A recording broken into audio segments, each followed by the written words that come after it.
You for that reporting, Jeff. Out front tonight is Democratic Congresswoman Karen Bass. She is a member of the House Judiciary and House Foreign Affairs Committee. Thank you so much for joining me tonight. Congresswoman, I want to first get your reaction to the news that CNN is breaking tonight about Robert Mueller's interest in Kushner going beyond his Russia contacts. The special counsel now looking at conversations Kushner had with non-Russian foreign investors, including some from China. And this, of course, was, as we were reporting, during the transition. What's your reaction?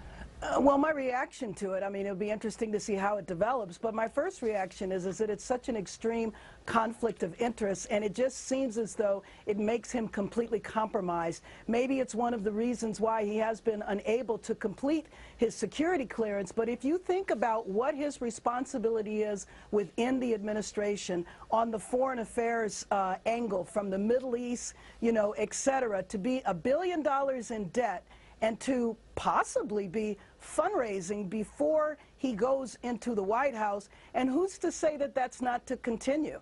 The deals might have fallen through, but maybe he is in his order of business. Maybe he's trying to raise money for when this administration leaves. So it just is an extreme conflict of interest. He seems compromised, and I'm really hoping that they will bring this to a close. Either he gets a security clearance or he does not.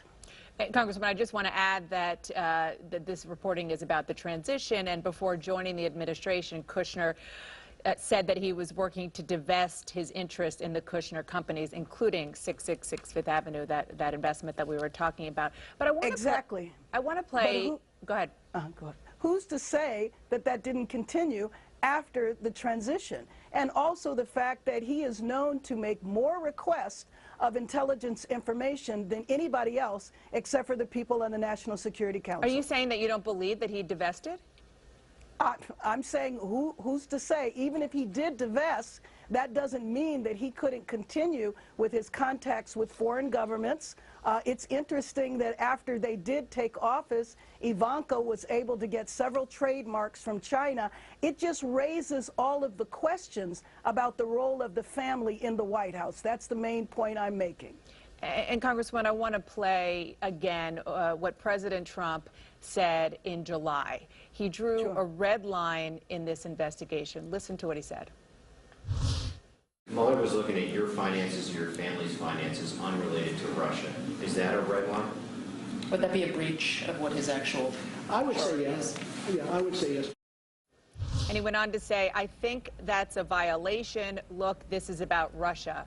His point being, if Mueller goes into the whole notion of finances and his financing, his family finances, that's a red line.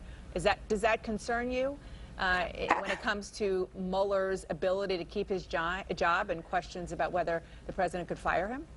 It absolutely concerns me, and it concerns me that this president doesn't seem to think that he should follow the rule of law. You know, his family is not exempt. If his family is doing things that are not right, then that's up for investigation too. He is the one that brought his family into the Oval Office. He didn't have to do that. He chose to do that. You heard our White House correspondent Jeff Zeleny talking about the fact that Jared Kushner still has only interim security clearance. I know this has been a big issue for you.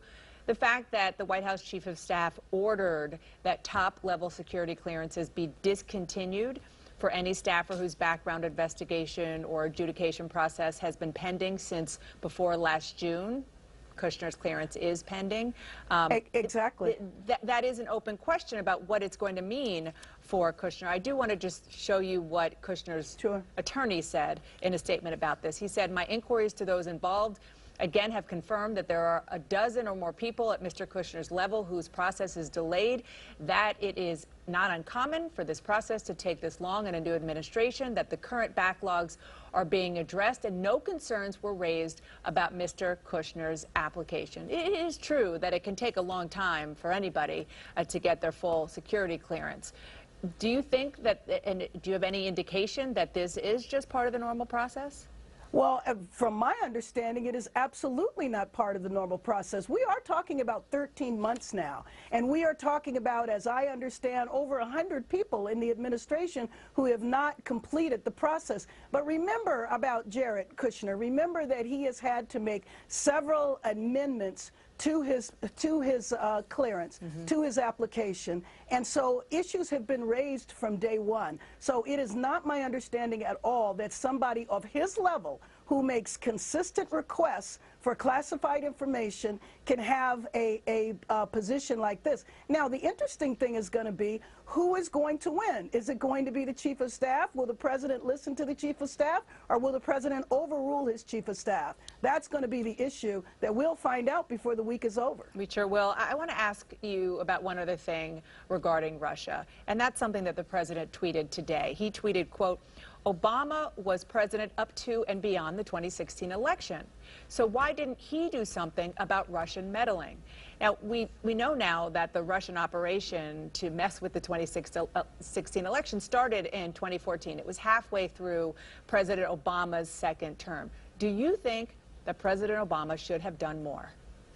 You know, I think in the context of what was happening during this election in 2016, it would have been shocking if President Obama would have, in a very forceful way, said the Russians are interfering. But you do remember that they did issue a notice to the press. They did have a press conference and said that there was Russian interference. But it happened to be the same day that the Hollywood Access tape was released, and so it didn't receive the coverage, the amount of attention that it should have. Congresswoman Karen Bass, thank you so much for joining me. Appreciate it. Thanks for having me on.